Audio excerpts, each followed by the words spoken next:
with Brian Sanchez. Brian Sanchez is at our studio in Carson City in the Fitness for 10 building. If you guys want to reach out to me, you can get me at stevemain.com and leave me a message or email or whatever there. Find out more about me and what we do. Brian, thanks for being with us again. Good to see you, everybody. Hey, we're back at it, Steve. We took a little bit of a break, but let's get jamming on this. And if anybody does have questions of me, get in touch with me. Get in touch with me at bsanchez@ff10gym.com. Yeah. And of course, leave comments, suggestions. Are you with us? Tell us we're fools, whatever. We like that. We know that. We're going to talk about, and we were talking about kind of making this more specific, but we want to make this more general with reasons why people start exercise programs. And they go, and certain things may come up in their life. Maybe they gained a lot of weight. You know what? What's the most favorite one? New Year. It's the new year, and I'm going to make a resolution, and I'm going to change my life, and this is my goal. And usually that falls by the wayside in a week or two.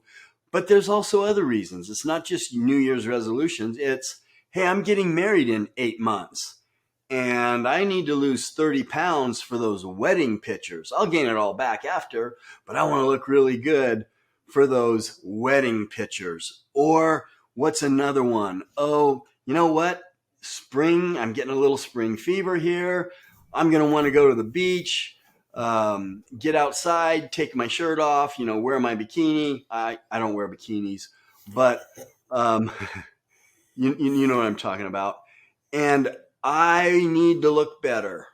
I need to, whatever it is, work on my tan and lose some of this fat so that I can get out there and take my shirt off. So you were talking about 5 things that we can do to help focus, because here's what's hard. A lot of times we need that spark, and that spark would be, it's New Year. It's the new year. It's almost summertime. I'm getting married. I'm going to this dance. I have this family reunion. I have a class reunion. There's a huge one.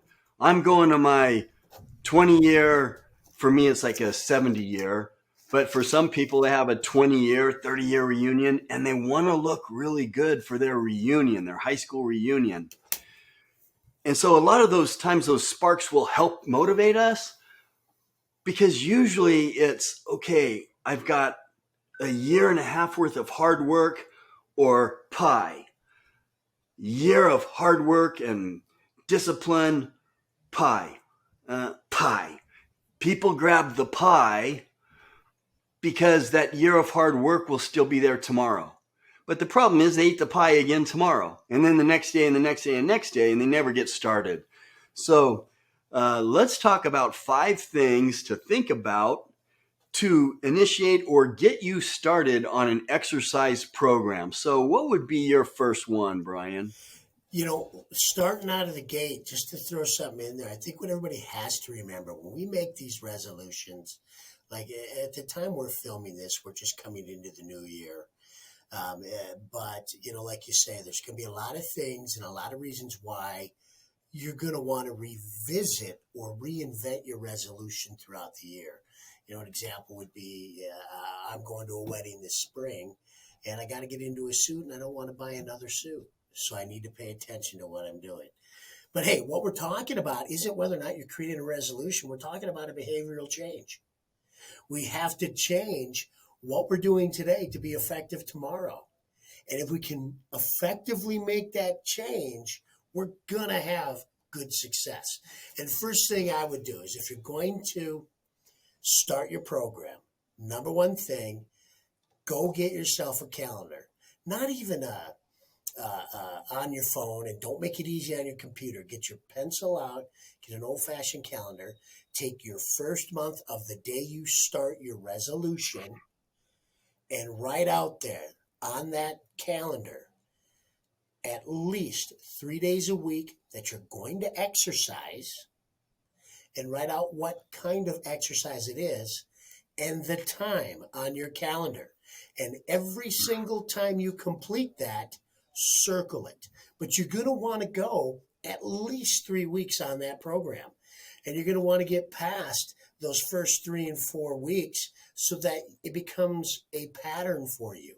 If you don't make it past those 3 weeks, chances are you won't even do what you're going to try to think you're going to do, because it's too easy to fall back. So we need to make that behavioral change. So write it down, find a system, put it where you see it every day. A way I would do it for me at my house, it would be on the fridge, because I'm always looking for something to eat. So I put it where I can see it. A lot of people might put it on their mirror. You know, if you're getting yelled at because you're cluttering up the restroom, hey, it'll be all right. Just put it on the mirror for a good month so you can create that pattern. That's where I would start, Steve. And then when you start to decide, the second thing I would do was I would define what I'm trying to do for myself. What am I trying to change? And I would establish those changes in a certain way. Am I going to go on a diet for the new year? Well, a lot of people like to go on these diets where they'll crash diet. So if you're going to change your eating system, do it in increments. So this is number 2, the second thing you're going to want to do. Incremental changes in eating habits. Do not go on a crash diet, because the moment you go back to your behavior pattern that's not working for you right now, you're going to gain that weight back. It's going to come back fast. And in a lot of situations, you're actually going to gain more than what you lost. It's an unfortunate, funny game that way. So take, let's say, for instance, like for me, I'm starting my cut in the month of January this year, which is the month we're in right now as we're filming. And so when I start making my food changes, simple sugars come out, simple carbohydrates come out. I am not on a diet. I'm changing what my body is taking in so that my body can become accustomed to it. Once I've done that for a few weeks, then I'll look at my caloric intake to see if I need to adjust that to trim down. Interestingly enough, if you can get rid of those simple carbs, sugars, and pull them out over a 3-4 week period, you're going to lose weight without dieting. You can eat quite a bit of food.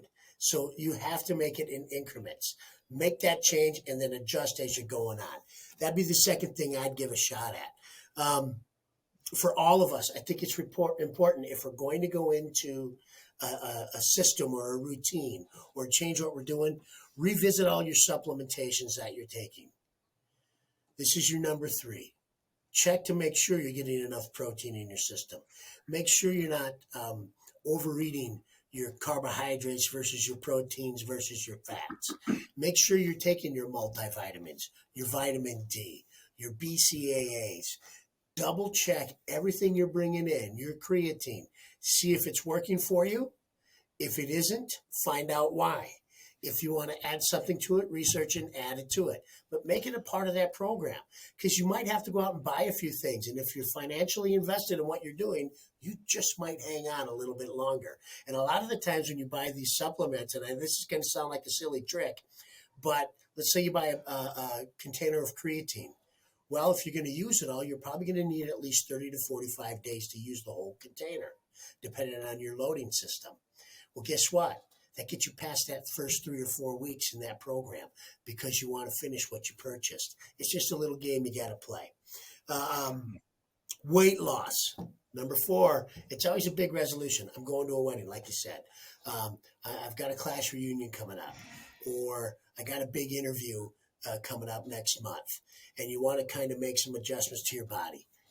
You can always make a long-term change or a life event change, if you will, when it comes to the physical appearance of your body, your health of your body.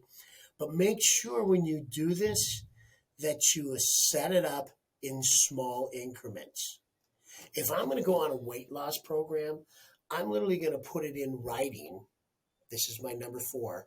I'm going to put this in writing, my weight loss program, and I'm going to write out 1 to 3 pounds per week.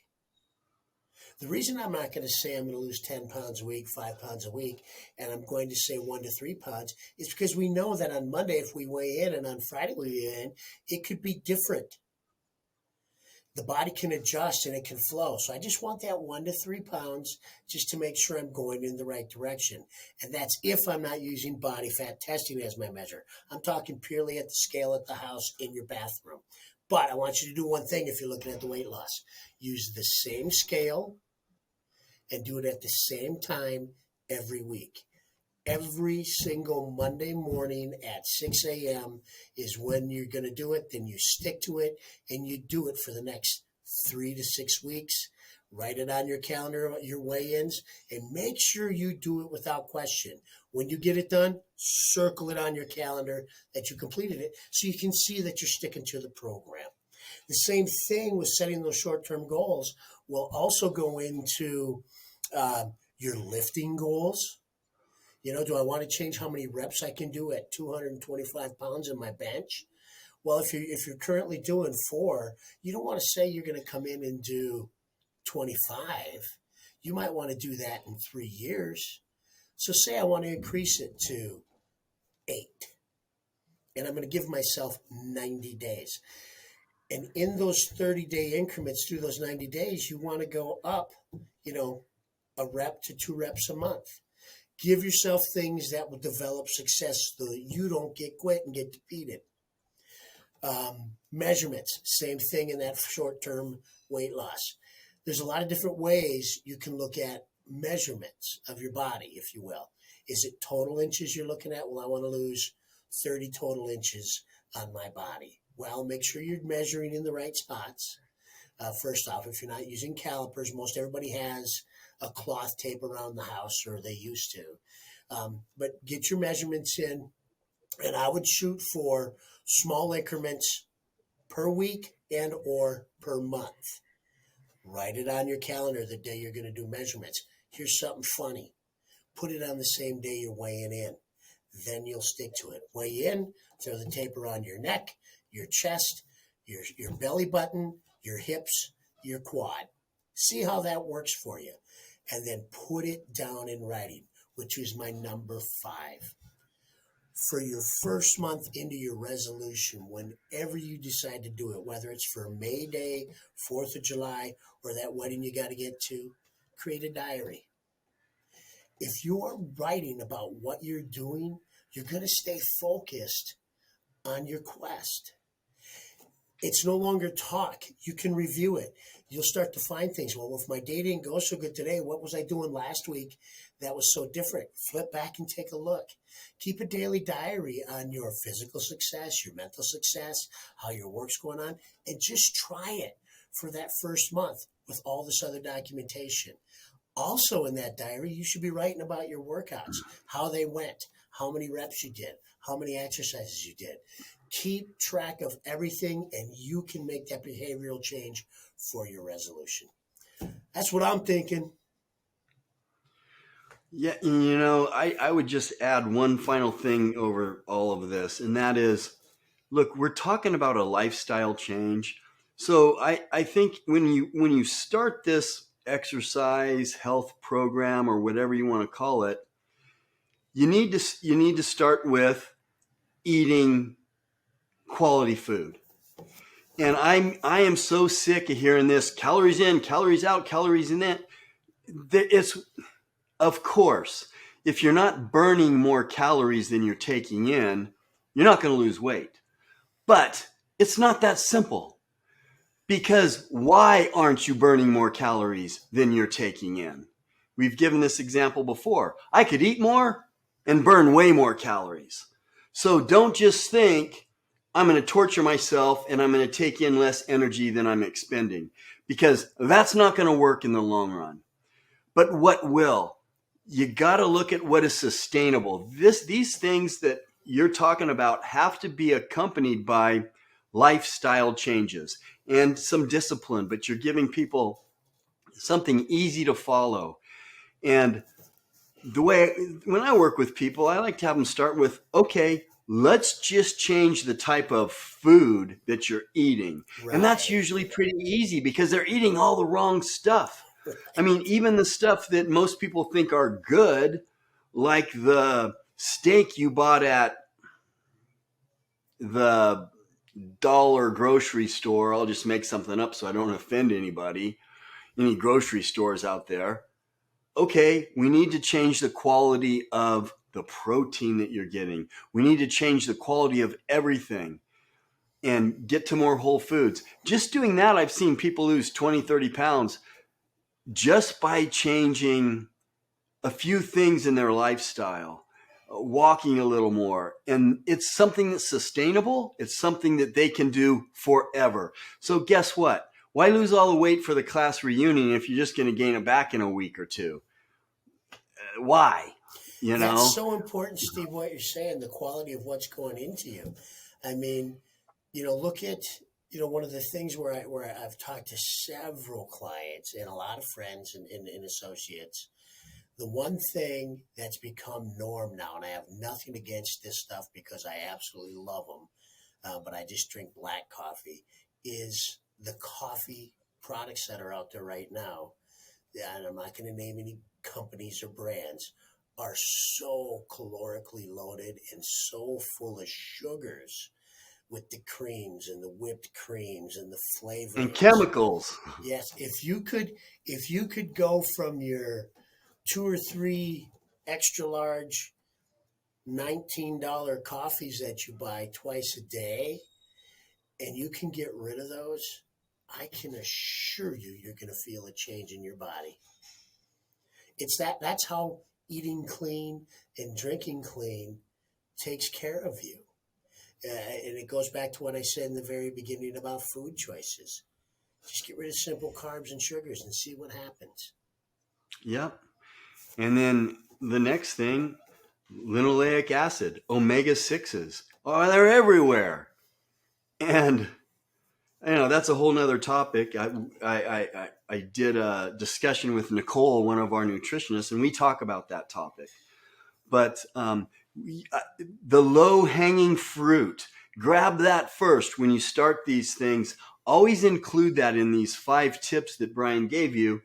Start with the low-hanging fruit so that you can stick with it, and it's a lifestyle change, and then you'll have success. So thank you, Brian. Great tips and input. We appreciate all that you do for the channel and your input. So that's Brian Sanchez. You guys know who I am and how to get a hold of me.